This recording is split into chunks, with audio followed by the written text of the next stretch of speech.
Alors, salut à tous, je suis très heureuse d'être devant vous aujourd'hui parce que nous allons parler une fois de plus de l'éducation au sein de la famille. Alors, nous allons évoquer aujourd'hui comment est-ce que nous pouvons réguler la colère de nos enfants.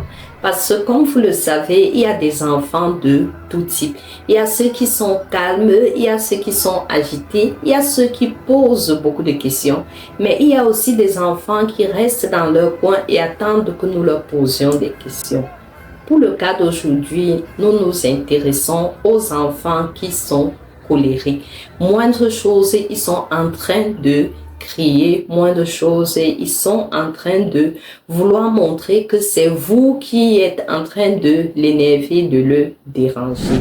Ce qu'il faut savoir, c'est que derrière chaque cri, derrière chaque colère de votre enfant se cache un besoin. Si cet enfant crie, si cet enfant est agité chaque fois que vous l'approchez pour vouloir être en harmonie, tout simplement dans le calme, dans les câlins avec lui, ça veut dire qu'il y a quelque chose qui le trouble à l'intérieur de lui.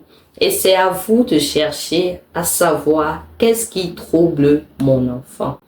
Prenez la peine de parler avec votre enfant en décidant déjà de choisir un jour spécial pour lui, de sorte que dans son cerveau, cela puisse être marqué. Tiens, il y a un jour que maman ou que papa a choisi pour que nous soyons ensemble, juste elle et moi ou juste lui et moi. Cela va déclencher quelque chose dans le cerveau de votre enfant et ça va l'aider à pouvoir déjà s'ouvrir à ce jour-là.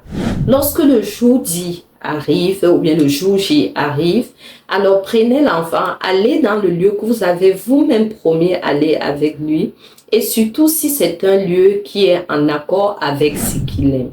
Alors, cette ambiance, cette atmosphère-là permettra que l'enfant puisse s'ouvrir à vous et prenez la peine vraiment de l'écouter jusqu'au bout, sans jugement et sans vous étonner de manière bizarre. Parce que si vous dites que et ce n'était que ça, cela ne va pas vraiment fonctionner et l'enfant retournera à son caractère farouche.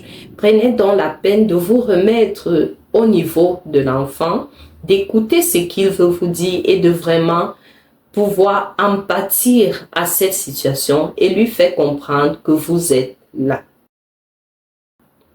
Vous le comprenez, vous ne le jugez pas et si vous avez des solutions à apporter à ce qu'il a vécu, parce que généralement la colère vient de quelque chose qui a été vécu peut-être entre camarades, lors d'une activité périscolaire ou tout simplement dans le cocon familial. Et engagez-vous avec l'enfant de pouvoir marcher ensemble pour pouvoir résoudre cette situation. Lorsque vous allez présenter à votre enfant quelles sont les stratégies que vous comptez adopter, demandez-lui si ça lui va et montrez-lui que ça pourrait aller afin qu'il puisse comprendre, ah, tiens, ce que la maman est en train de vouloir arranger pour que ça puisse fonctionner, c'est pour mon bien, c'est pour que je me sente mieux et que nous ayons de meilleures relations. Parce que, comme je le dis toujours sur cette page, il n'y a aucun enfant qui déteste son parent. Pareil comme il n'y a aucun parent qui déteste son enfant. C'est juste que les comportements, la manière de sceller ce qui se passe dehors est différente puisque nous sommes des personnes différentes. Alors nous devons juste apprendre à vivre avec chacun et non chercher à changer les autres afin qu'ils soient comme nous. Alors si ce message vous a intéressé, laissez-moi un commentaire, oui c'était bon ou bien non ce n'était pas bon, j'aimerais plutôt qu'on parle de ci ou de ça, je suis à votre disposition.